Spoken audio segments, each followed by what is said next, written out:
Shut up and sit down.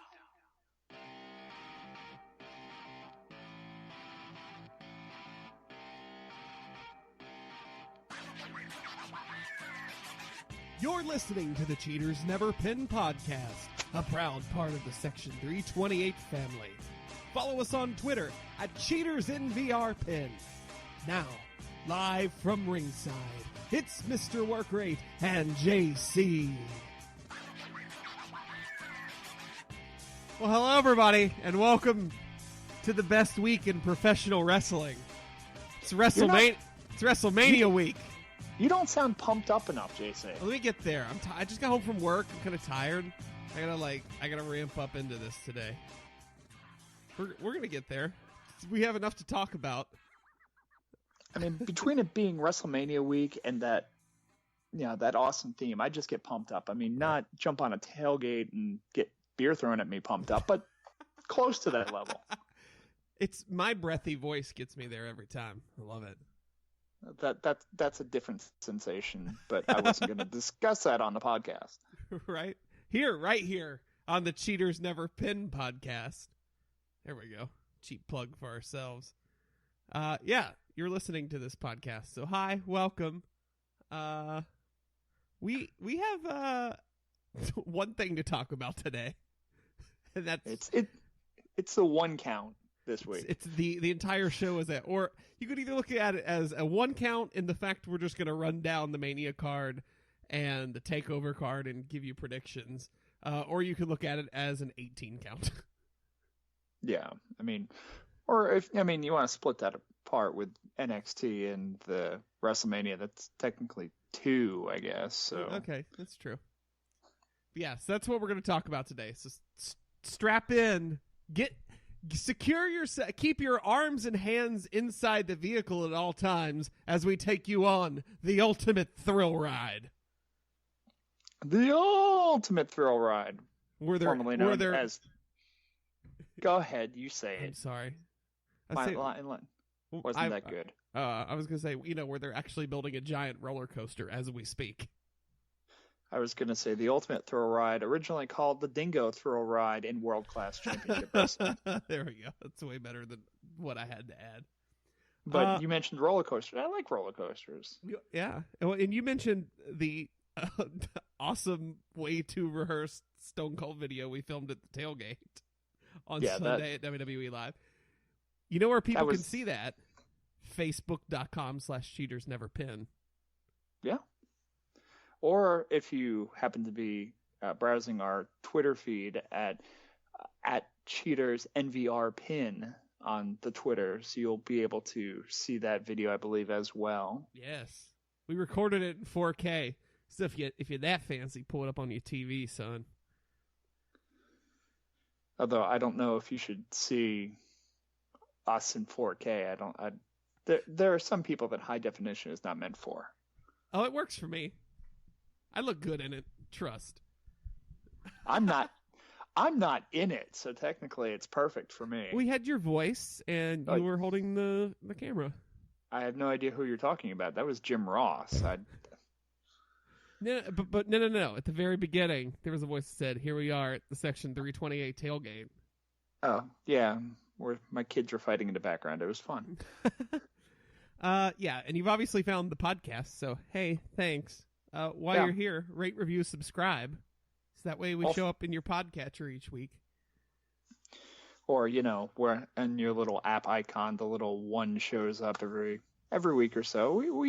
We tend to release these things around the same time, so that's us. We keep a tight schedule. Popping up on your phone like, hey girl, come on, get us in your ears. We are the Ryan Gosling of podcasts. The Ryan Gosling of wrestling podcasts. No, I'm not modest. This is all podcasts. All right, that'll work. But yeah, find us on iTunes, Google Play, Stitcher, TuneIn, SoundCloud, YouTube, and stream it on Spreaker. Thank you very much. We don't have a rundown this week, so I don't have the list in front of me, so you're going to have to be the one that does that each time. I got it.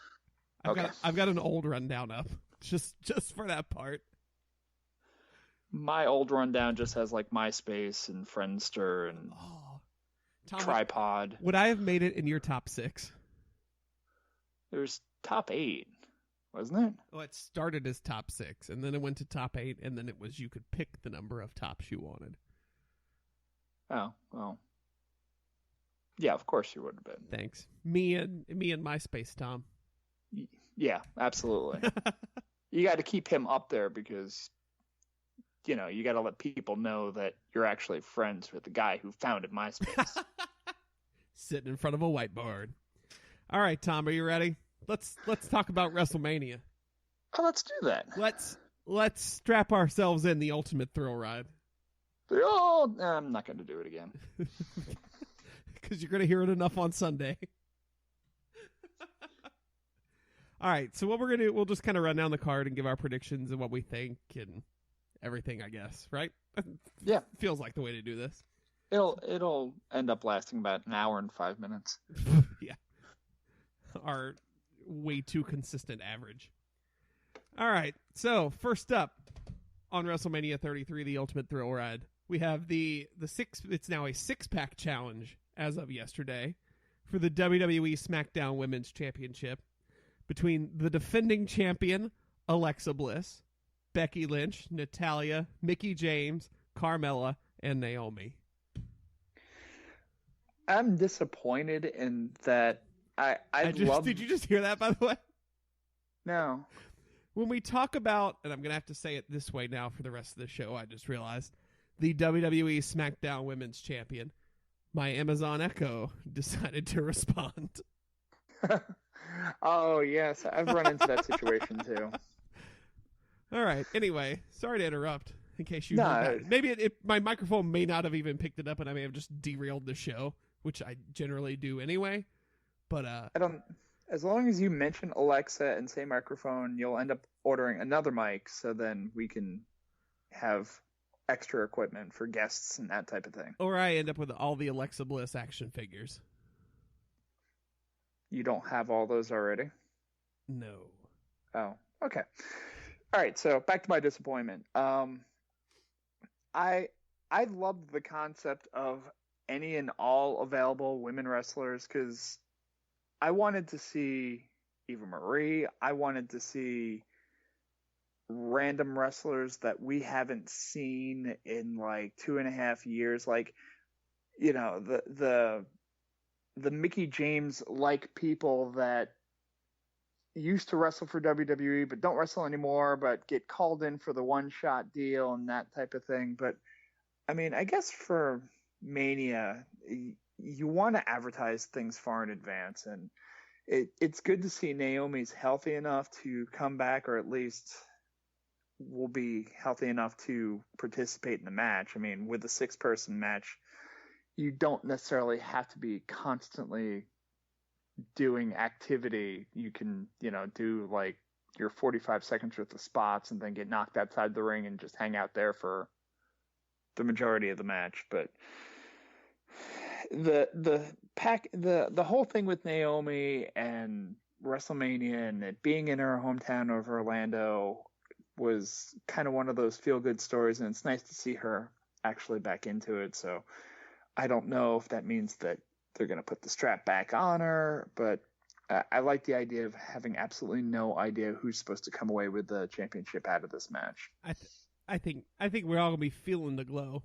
I think Naomi wins. Had she been going into this match with the belt, yeah, she was losing it because she's at home. But no, she's going to win. We're going to start WrestleMania off on a positive. With a Zack Ryder moment? Yeah. And we're going to start the pre-show off with a Zack Ryder moment. But because there's a lot of heel wins coming on this card. So start them off happy. Spoiler alert. Yeah. All right. Number 2 on the pre-show. The WWE Cruiserweight Championship between Neville and Austin Aries. But the first match that will attempt to steal the show and could possibly do it. Not to get just, too deep or anything like that, but if a match attempts to steal a show and no one sees it, does it actually happen? Yes. Because when we're doing pre-show. I mean, and this match has the potential of being the first match in the pre-show. We're talking about the potential of not even half the attendance actually being inside the building to see the match. Do you think they run this as the curtain jerker, or do they wait till they go live on USA at 6? I'm not sure whether or not, I mean, looking at the 3 pre-show matches, I don't. Any of them have the potential to be the curtain jerker, but I don't know. I think that has the least amount of buildup of the 3. I mean, I guess you could just throw all the women out there, and that's got the possibility too. I think that they're going to save the Battle Royal for USA just to have. Anyway, we'll get to the Battle Royal, but I mean, it's going to be either this or the ladies match opening it up, and I have a strange feeling it's going to be this one to open it. Yeah, probably. Who's going to walk away with the belt? And why is the answer Austin Aries? I don't think it is at this point. I think Neville uses some kind of chicanery or trickery or whatever to steal it and be the damned heel that he is, but Aries looks good in the process and continues the feud along. I don't think that you blow it off here. I think this is something that should continue because they are so head and shoulders above the rest of the cruiserweight division. So I think this is something that you build a little bit longer and have the rest of the guys kind of work the undercard of 205 and that type of thing. But I think these two deserve another match with a little bit more build to it. Yeah, for sure. Yeah, I could see them maybe finally flipping it at Backlash or Payback, whichever one is the Raw show that I can't remember off the top of my head. Yeah, just give them a little bit more time instead of being on the pre-show where it's going to get lost, where, yeah, exactly, one of the Raw pay-per-views where they can actually be in the middle of the card and actually get the amount of time that maybe they deserve, to give them like 15 or something minutes instead of, 8, and actually do the things that they can do where they're actually building up that second tier card for the Raw pay-per-view instead of, again, something extra to get the guys a paycheck on Mania. Yeah, I'm cool with that decision too. It'll be a good match. I'm excited for it. Oh yeah. Then we have the 2017, so the 4th annual Andre the Giant Memorial Battle Royal featuring Mojo Rawley, Apollo Crews, Big Show, Kurt Hawkins, Braun Strowman, Goldust, R-Truth, Primo, Epico, Curtis, Axel, Bo Dallas, Jinder Mahal, Sami Zayn, Fandango, Tyler Breeze, Dolph Ziggler, Rhino, Heath Slater, Jason Jordan, Chad Gable, Jay Uso, Jimmy Uso, Mark Henry, Sin Cara, Titus O'Neil, Connor, Victor Kalisto, Aiden English, and Simon Gotch. Collectively known as the roster who isn't hurt. Right. Everybody else get your payday. And to be honest, I mean, we all kind of, I know a lot of people just kind of roll their eyes at the whole concept of Battle Royal and, whatever. But, I mean, this is Vince's way of making sure everybody's getting a paycheck. Mm-hmm. And Mania paydays are the best of the year, pretty much. This is your bonus. And yeah, I mean, a lot of these guys, it would be great to see them in actual matches, and it sucks for certain guys. I mean, like Strowman, who should be doing something else on the card.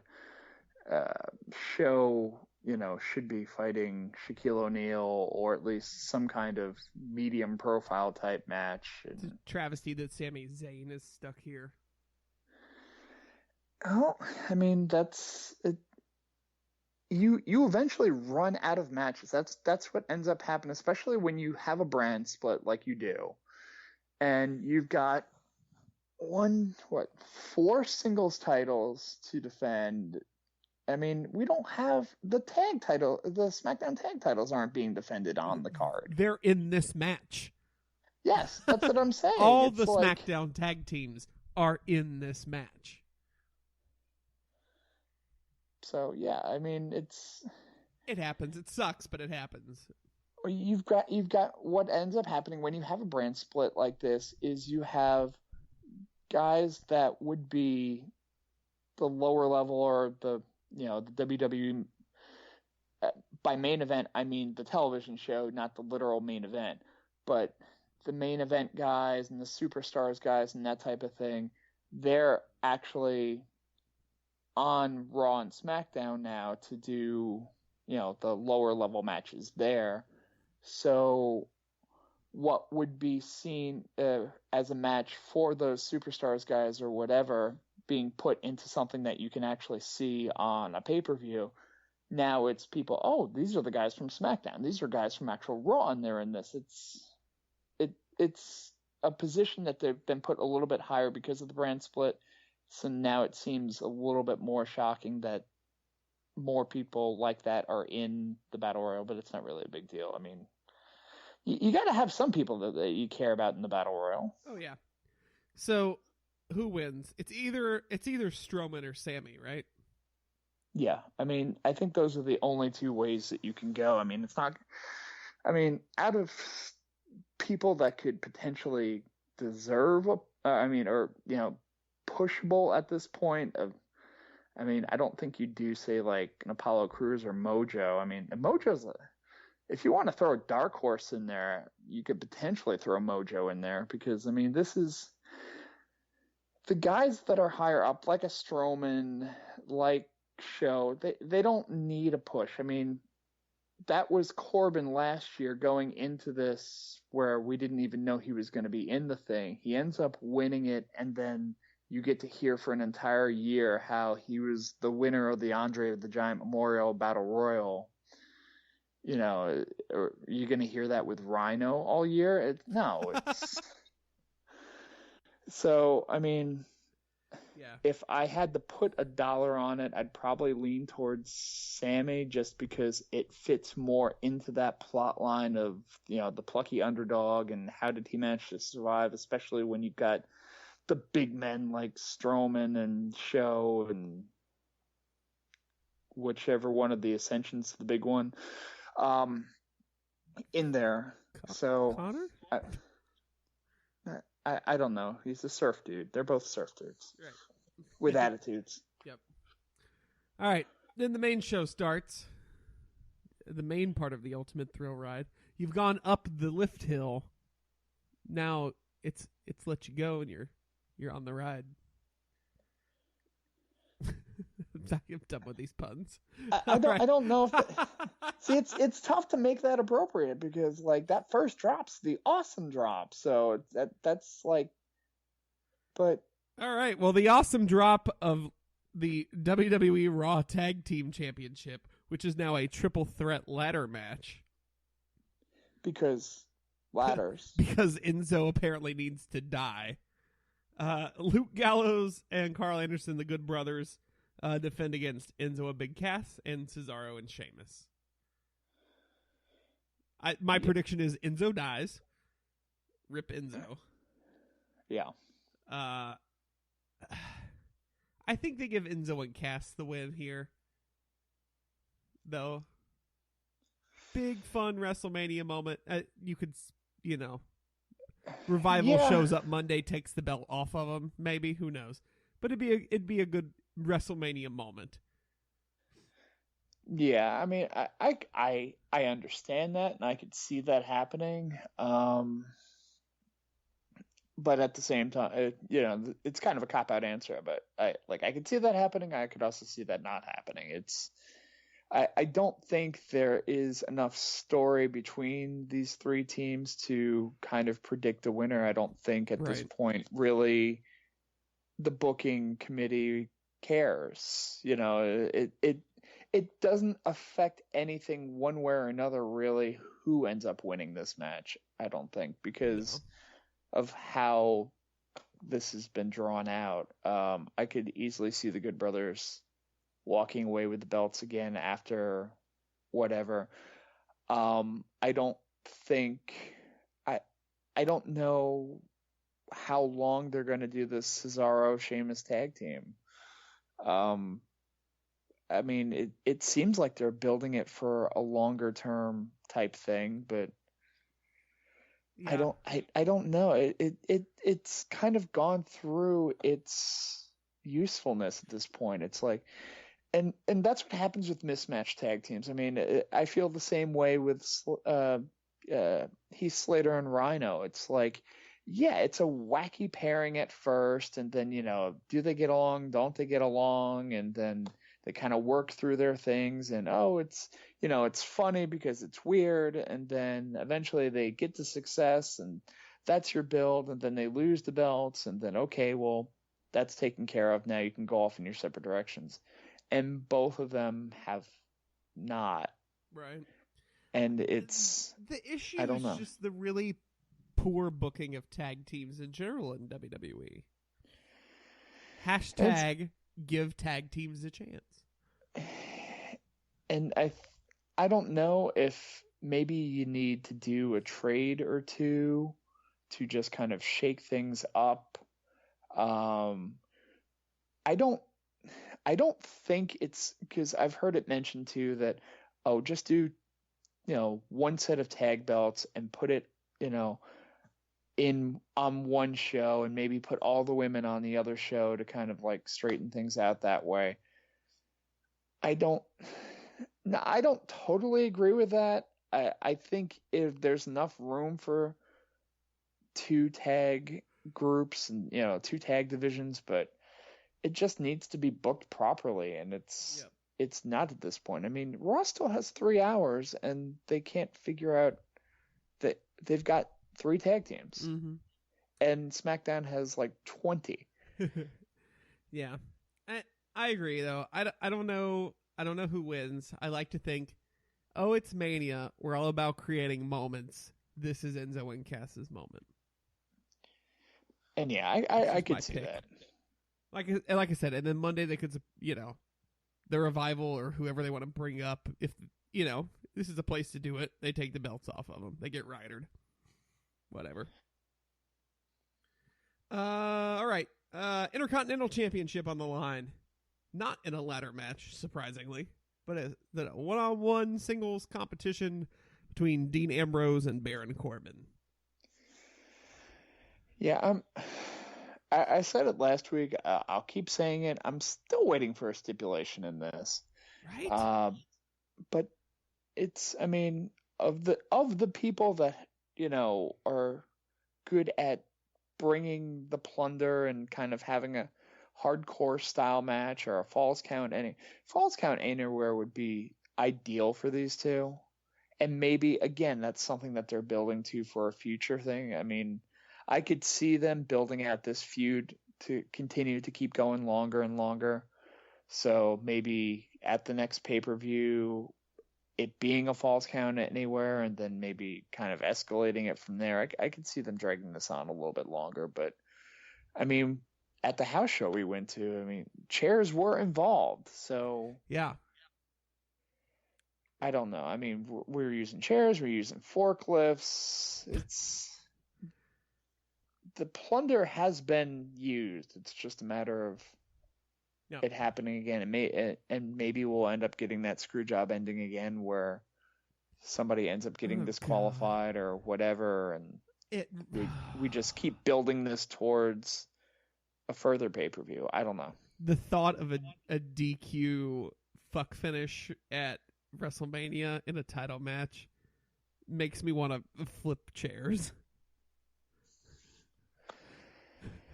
I'm hoping that doesn't happen. Oh God, no! And I don't really see the benefit of it. The only time you really have DQ finishes in a card like this is to have that kind of dusty finish, and there's no benefit to it here. No. I don't see them doing that necessarily. So hopefully it's just. I think Corbin leaves with the strap though. I could see that happening. I personally would like to see that happen. Yeah, I'd be totally down with it. Ambrose is stale right now. Sorry. Yeah. He is. And Corbin's doing everything that he needs to do. I mean, talk about somebody who's grown over the past 2+ years. Mm-hmm. He's gone from like a person that you kind of rolled your eyes seeing on NXT to somebody I actually want to see on my television during SmackDown. I feel like he's grown tremendously more in the last year on the main roster than he did in his entire stint in NXT. Well, when he was in NXT, he was one of those people where it's like I did not enjoy seeing him in NXT at all, but it's not like I hated the wrestler in general. He just, and we've mentioned this before, he didn't fit in NXT. He was a guy that, like, when you saw him, you're like, you're a main roster guy.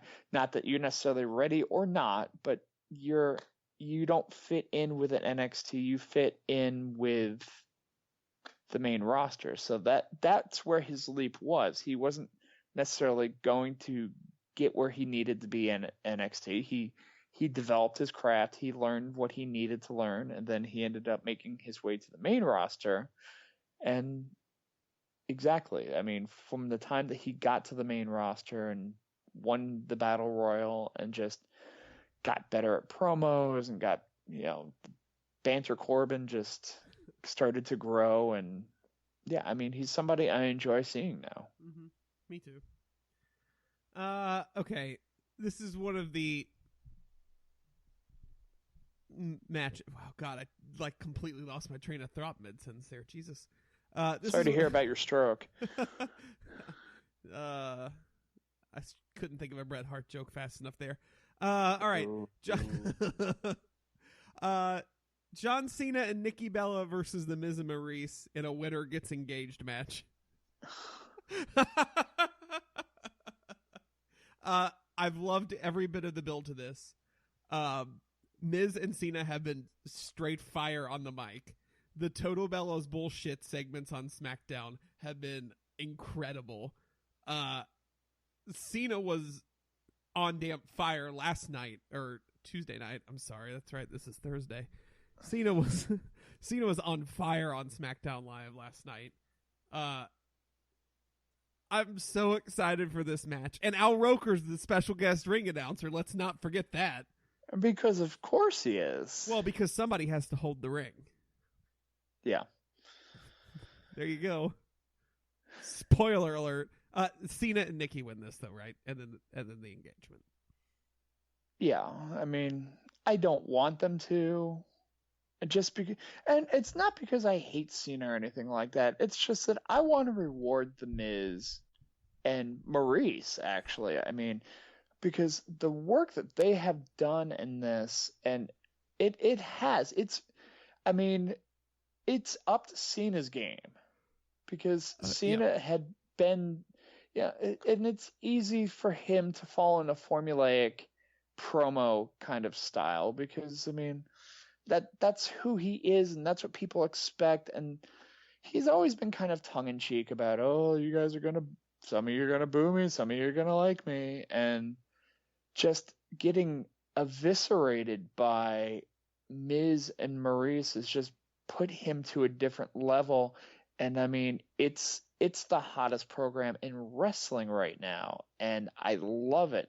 I mean, just watching the last segment of the Total Bellas bullshit, where like they just kind of had that last segment, and then just like Miz just completely drops the goofy Cena thing and just starts, I mean, not literally, but just shooting and just murdering him. I mean, takes the wig off and just turns to the camera and breaks the, I'm like, oh, this is just straight fire. And it was just, I enjoyed it so much. Yeah. And I kind of want, I want Cena and Nikki to win. Miz and Maurice are enough, they have enough heat as heels, and they're enough over to where losing here doesn't even affect them. And then we're going to see John Cena get engaged. I might cry. Tom, I'm going to need tissues nearby. I've gotten the hints, and I've bought you a ring. A WWE toy ring. It's the scale. Yeah. My kids do that now, just completely out of nowhere. My kid literally had found a balloon at some party that he went to or something like that. He literally wrote in black Sharpie the question on the balloon.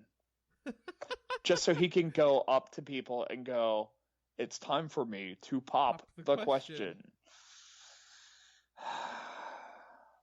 Yeah. All right. Another match I'm super hyped for. The best friends. Well, I can't say the best friends because that's Chuck Taylor and Trent Beretta. But Chris Jericho versus Kevin Owens for the United States Championship. Reminder, Chris Jericho's the U.S. champion. There's a belt that disappeared off the face of the earth for the last, 2 months. As all of Canada cries, this match should be held with, like, the Stanley Cup nearby. Too bad the Stanley Cup's here this weekend in town. It is. Well, maybe we can bring it down to Orlando. It's not too far of a drive. We can find Phil Pritchard and, see what he says. It's a quick 10, 12 hours down there. I've made the drive before. Yeah, me too. This match is going to be Jericho's doing the best work of his career. Owens is Owens. So this match is going to be great. And I'm pretty sure Kevin Owens wins, which would be the right decision here. His career? Chris Jericho is, maybe not necessarily from an in-ring perspective, but as a total package, Chris Jericho is doing the best work of his career right now. Don't at me. Okay. It's a different product. And see, you have to give Jericho credit there in that it'd be very easy. I mean, it's something that Flair did. It's something that a lot of older wrestlers do. You just stick to what you know, and it gets you over to the extent because once you get to that certain age, you're kind of the novelty act where people are tuning in to see you, and they're excited to see you because, oh, I remember you. You're the guy when I watched it 10 years ago, 15 years ago. You're a guy I remember. I don't know these newer guys, but I know this guy. And you're doing the same thing you used to do. I mean, Ric Flair at, 55, 60 years old is still going woo, woo, woo, and, taking off his pants for some reason. And that's just what he did. But to look at Jericho over the last 20-something years that I've been watching him, and just to see his transition from the thrill seeker in Smoky Mountain to the uber babyface that he started with in ECW quickly and then over to WCW, to his eventual heel turn in WCW, which I loved so much. And see, that's my personal pinnacle for Jericho. Just his 2004 holds deal, the constant use of Ralphus, just everything from there, and then over to WWF and Y2J, and then he is somebody who's constantly repackaged himself without losing the sight of his character and staying within the things that he does best. And you have to give him credit for that. And he's had an amazing career. He's so easily a Hall of Famer, and it's just great to see him at 47 right now, doing what he's doing, and to be one of the top competitors in the company. It's awesome to watch. Yeah, because he's having the best run of his career. Anyway, who wins this match, Tom, and why is it Kevin Owens? It's Kevin Owens because Jericho's got to have a little bit of time off.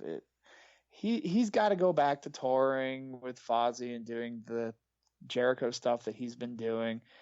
And I mean, he needs a little bit of time off, and he shouldn't have a strap as it stands right now. No. So put the belt on Owens so that he can go and do heelish things. I mean, the Universal belt on Owens was fine as it was. I think U.S. title works better for him, especially in the fact that I want to see him with the U.S. title just so he can just start doing promos in French just to piss off the United States crowd. Well, because heel. You know, if he starts cutting promos in French, people are going to need a way to figure out what he says. Well, how would they do that? Well, they'd probably need like a translator or a French to English dictionary or something, right? Oh yeah, those tend to be helpful. Yeah. And where would you get something like that?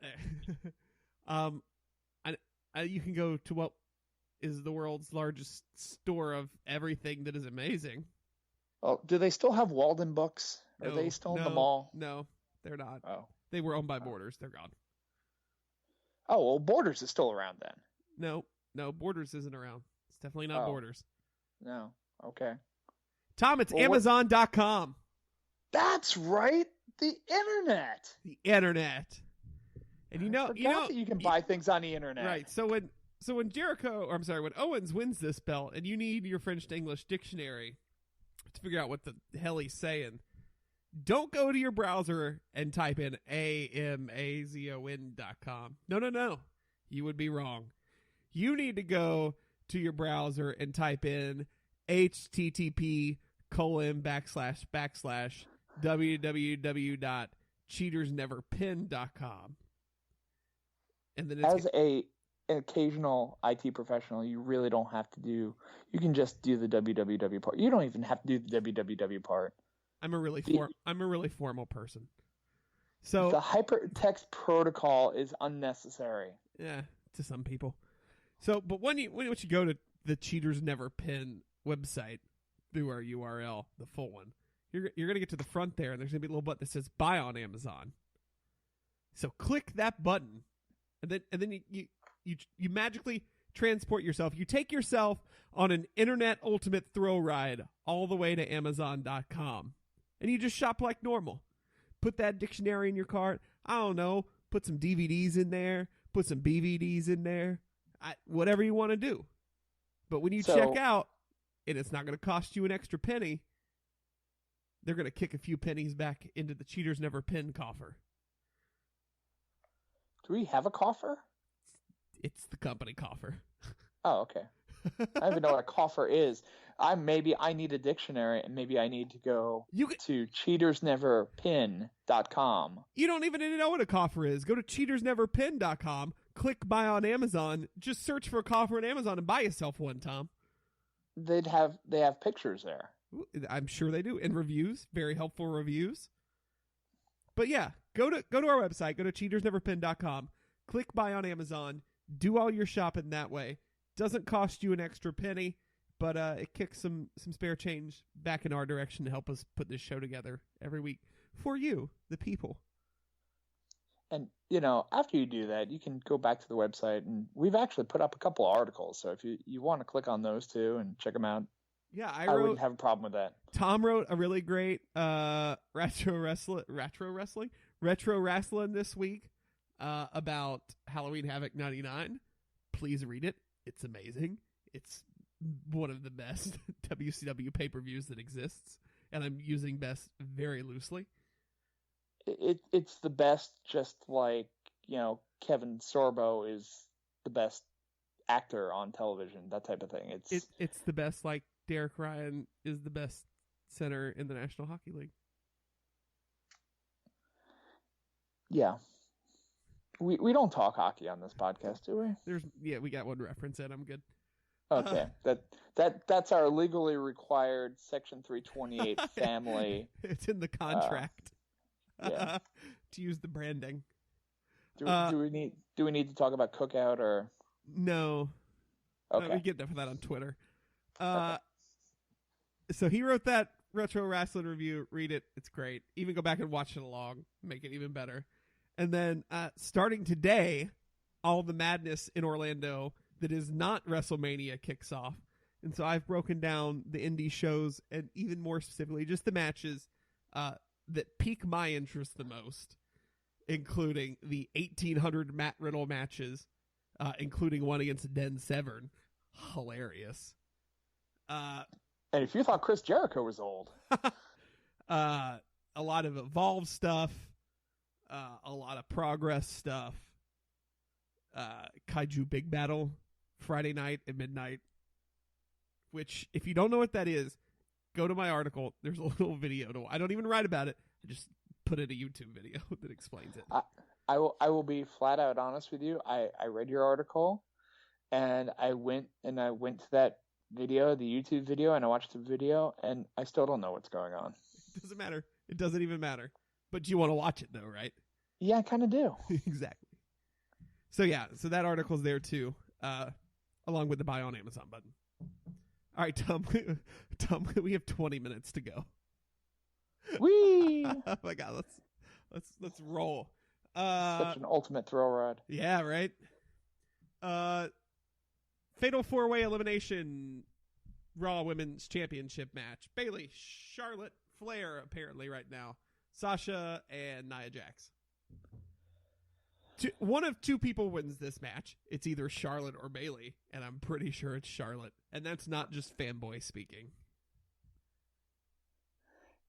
It's funny because I was thinking one of two people wins the match, and it's none of those people that you mentioned.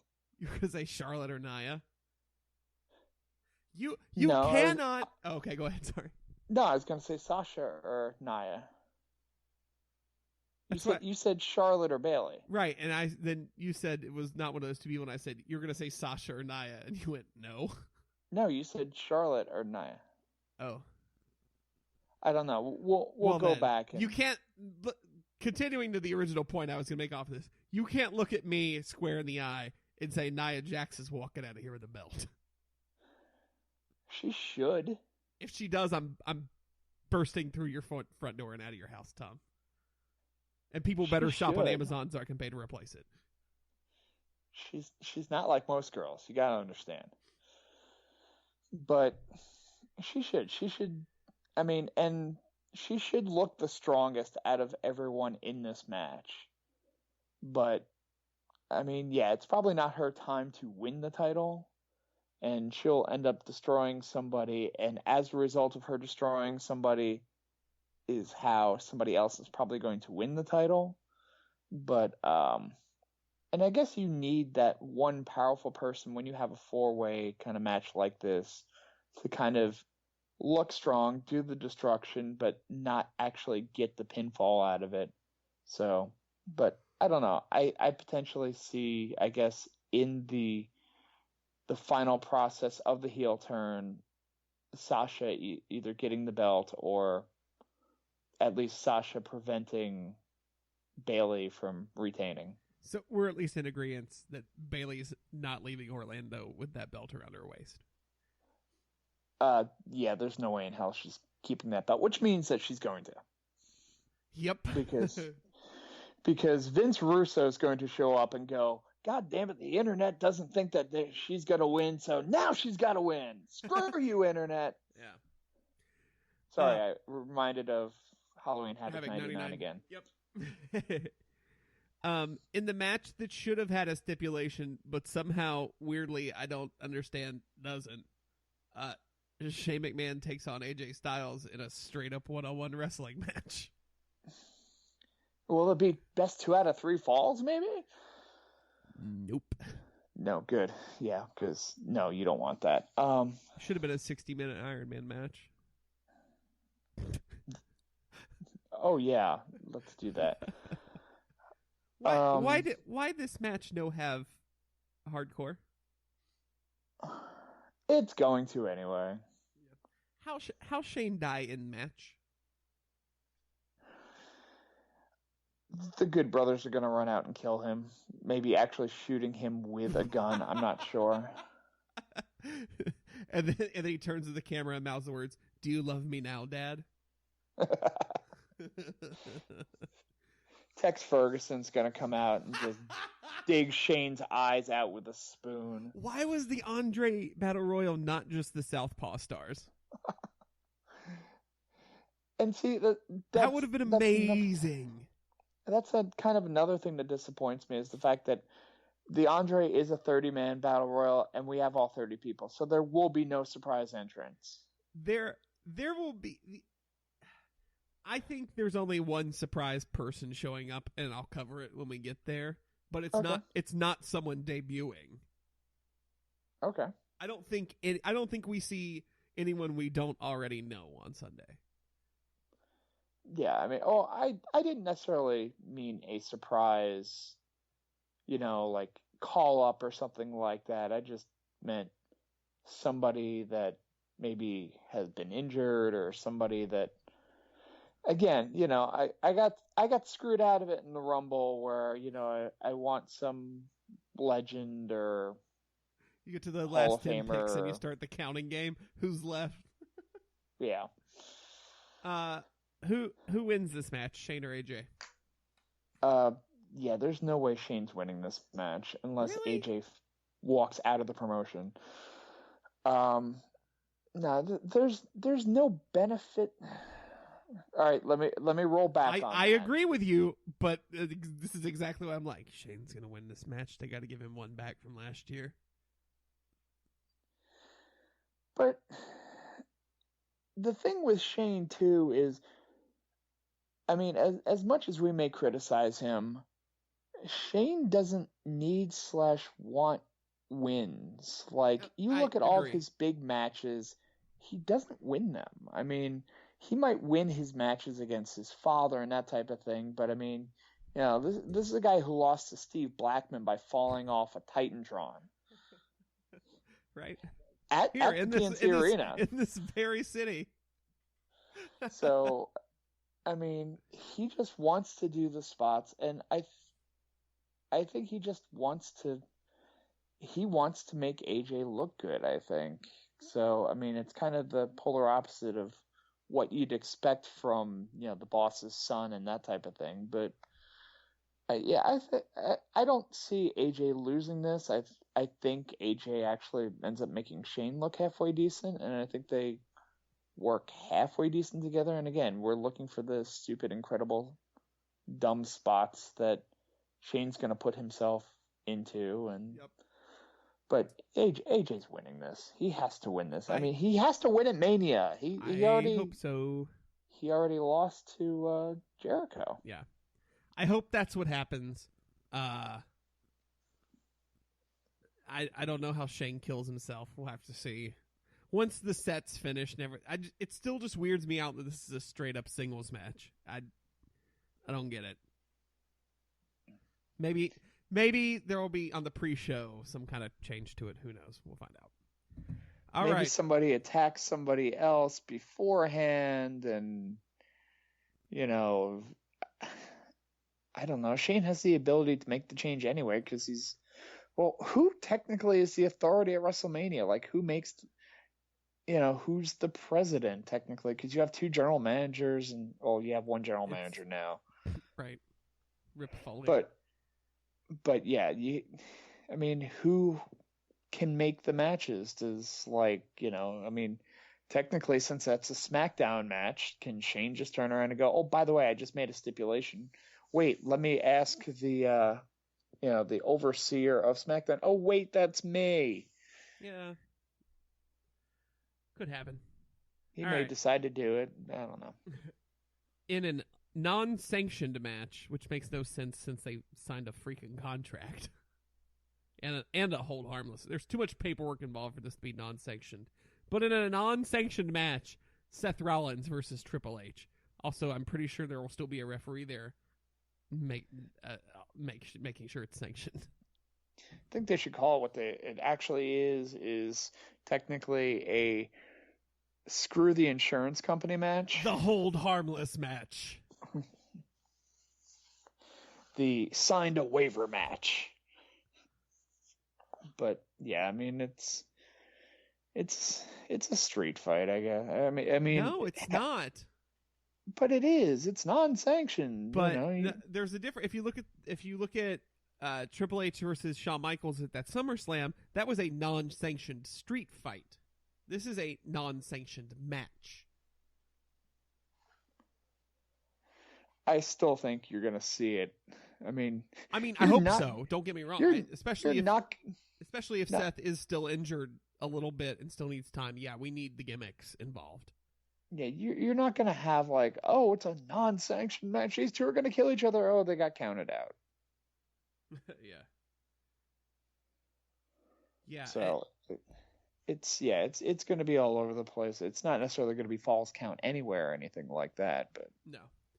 But Seth gets his win. He finally defeats Hunter because Hunter is really good about laying on his back at WrestleMania. Yeah, I mean, there's no point in continuing the storyline. I mean, we're at the pinnacle. But and the thing is too, I could see Triple H because he's pulling out the sledgehammer. You know this. This is not phrasing, but he's gonna use the sledgehammer. He's gonna attempt to actually kayfabe hurt Seth further and allow him some extra time so that Seth ends up healing and that type of thing. So, they'll have their one big match, and then Seth can be out for a little bit longer to kind of ease himself back into the schedule and other things that will help this match. Joe coming to help Triple H, and then Balor coming to fend off Joe. Balor and not the reformation of a certain three-man group. No, there's no. Ooh. But or at least Balor is helping Seth here. Is what I'm saying. Joe comes out to help Triple H, and then Balor comes out to fend off Joe because they have prior history. Finn's gonna step on his belly. Oh God, it's gonna be great. Your house better be well prepared for me going through the ceiling when he shows up. Duly noted. Yeah, reinforce it. Then we have the find out whose yard it is match between the Undertaker and Roman Reigns. I have never been more disinterested, and not because of Roman, which is how people automatically interpret that statement, but due to the fact this match means diddly squat. This is the least interested I've ever been in an Undertaker match. Because it's almost sad at this point. It doesn't even have to do... Yeah, I almost just don't want to see him, which is awful. But especially if this is going to be his last match, hopefully he's in better shape than what we saw in January. But Roman's going to win this match, whether everybody likes it or not. And he should. It's his time. It's not Undertaker's time. But I don't want to see it happen. I'm not looking forward to it. It's not Roman's capable of having a way better match than what he's going to have on Sunday. Yeah. I don't know. And it doesn't this match means nothing in the grand scheme of things other than making Roman more heel and getting him closer to the final goal that I think I talked about last week of him facing Brock Lesnar and finally defeating him. Yeah, I mean, that's all this match serves to do. It is. I mean, it's bringing Undertaker onto the card because it's Mania, and again, Mania as we've mentioned before, isn't for us. It's for the masses, which is fine. Yeah. And I mean, like people that are coming over for like WrestleMania parties and that type of thing that don't know 95% of the roster, my God, they know who The Undertaker is. Yep. I mean, lots of people know who he is. So you're putting him on the card, and then, yeah, it's you're gaining automatic heel heat just to have Roman come out. And I mean, he's gonna have to carry the match at this point, because Taker's gonna do his couple of spots that he does. He's probably gonna do the groundwork because he thinks he's a UFC fighter, and he's not going to be able to move like he has in the past, and I'm not looking forward to it exactly, because it's going to be a little sad, and it's a little bit of your childhood kind of dying there. So Yep. Well, that was our sad note for the day. Yeah, which is not as sad as the last like 5 of them have been. So hey, Right. yay! Then No one died this week. So we're finally into the co-main events. In the first main event of the evening, in the "Why the fuck hasn't Randy Orton been arrested" match, it's Bray Wyatt versus Randy Orton for the WWE Championship. I want AJ to come out in the middle of this match and just do a citizen's arrest on Randy Orton For arson. For arson. Wyatt retains, right? I hope so. I mean, I'm Randy getting more. Randy having the belt on him doesn't do much, I guess. But who knows? And I don't know when we're drafting. And Randy at this point of his career, unless he does something groundbreakingly different anytime soon, is no more than a transitional champion. I mean, to take the belt off of him and put it onto somebody else, a couple months later, he's not going to draw as a champion. And as it is with SmackDown, you have so many more options to put the belt on. Randy's still a draw, and I have no problem with it. And I heard the pop the man got at the house show. He's still selling merchandise. The RKO is still the move that it is, but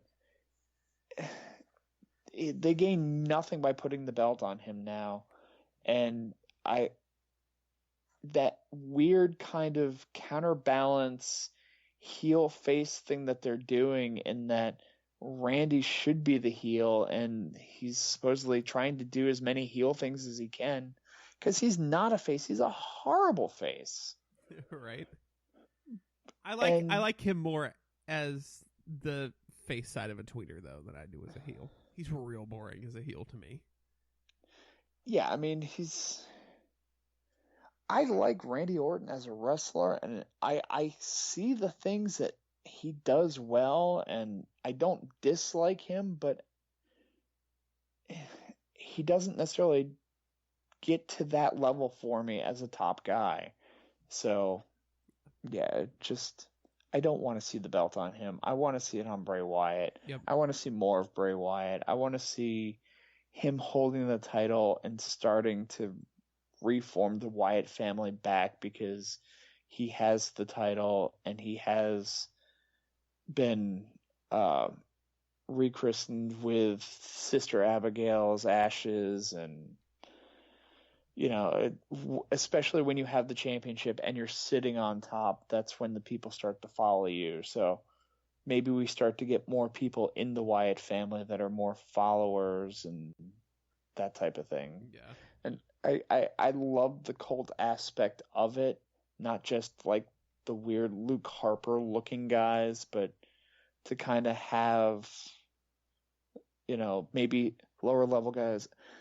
I've heard that they want to pull Bo Dallas over, that Bray's pushing for Bo, which again, I'd love to see Bo Dallas as like the shifty member of the Wyatt family, where the rest of them are dark and dirty, and Bo's just the guy that's in like a white suit and like fedora for absolutely no reason.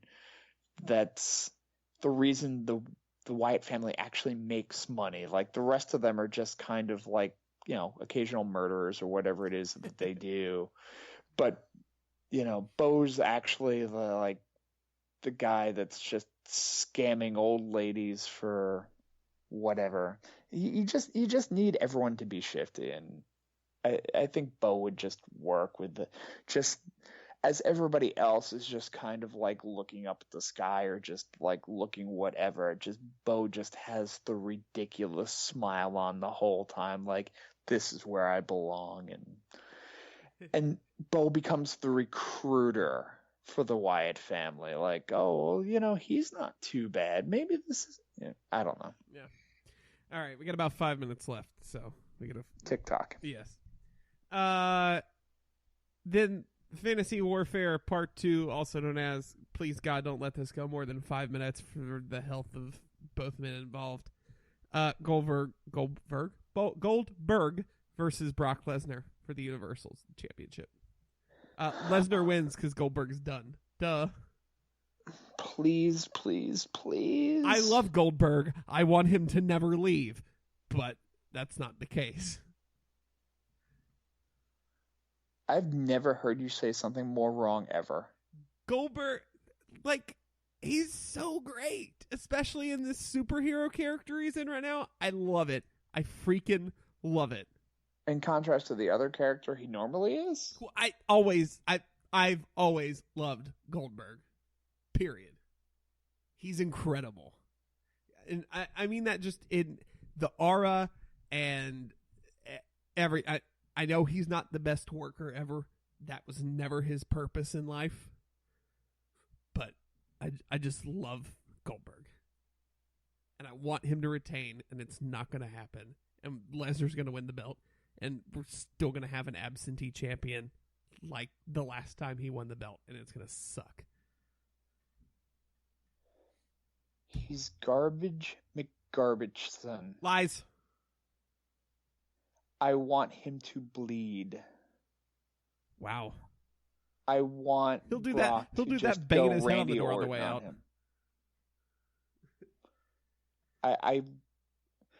I actually went and bought Goldberg in 2K17 for $2 just so I could make him bleed, just so I could attack him in the breakout function as he's sitting there in his sparks or whatever.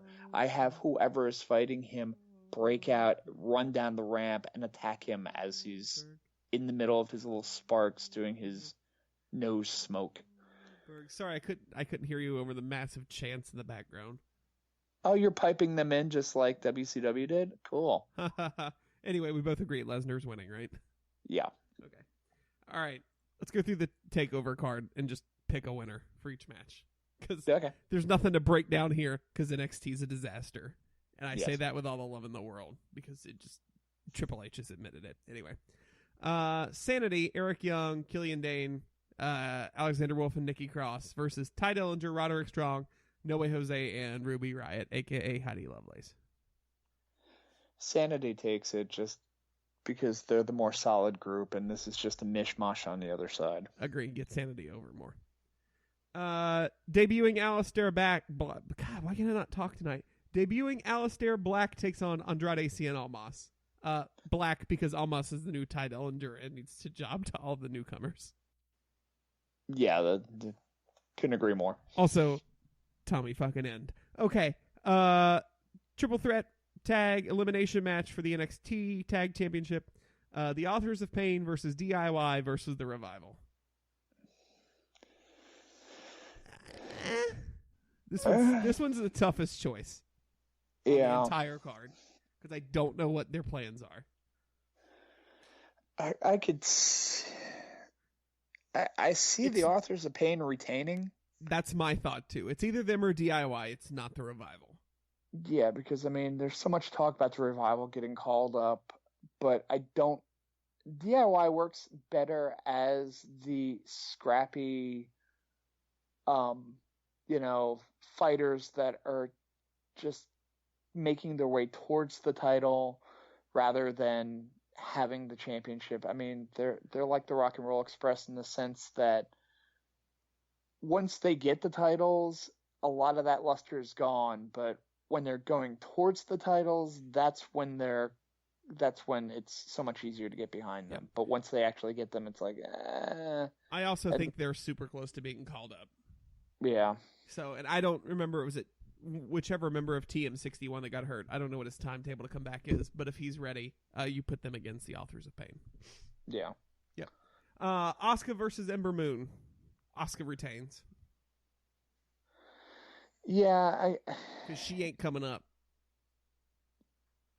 No? Nope. I mean, I don't want her to, but I don't know.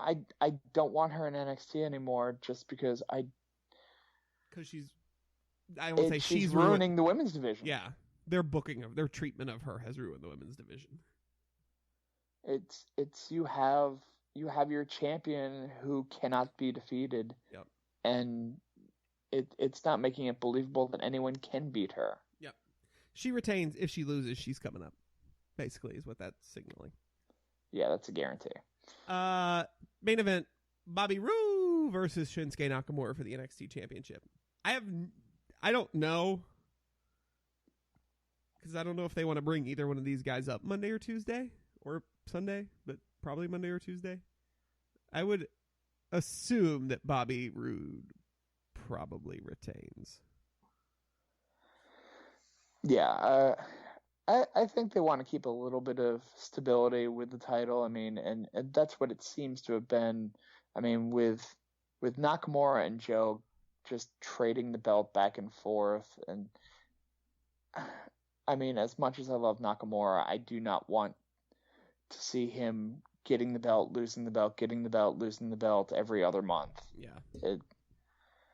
And I also don't want to see him with the belt because that means he stays in NXT longer, and I don't want to see him in NXT any longer. Agreed. All right, that's everything. Tom, tell the people where they can find you on the internet. Go to the Twitters. Look for me at Mr. Workrate, MR Workrate. Don't look for anywhere else. Just stick with Twitter. It's easier. There you go. You can find me on the Twitter at JCBobbitt, JCBOBBITT, and follow me there. You can find the show on Twitter at CheatersNeverPin, CheatersInVRPin. You can also find us on Facebook at facebook.com/CheatersNeverPin, and go give us a big blue thumbs up. You can rate, review, and subscribe us on iTunes, Google Play, Stitcher, TuneIn, SoundCloud, YouTube, and stream us on Spreaker. Plans for this week. I guess we might do something real quick Sunday night right after Mania, right? Maybe. We'll see. We'll see. Depends on what time that show finishes. But we'll definitely be back here next week. Yeah. So sit back, relax, enjoy the ultimate thrill ride. The greatest week of the year for professional wrestling fans. Yeah, there's so much going on. Enjoy it. Enjoy it. And we're going to get out of here and go enjoy it too. So have a great evening. Enjoy WrestleMania, and we'll catch you down the road. See ya.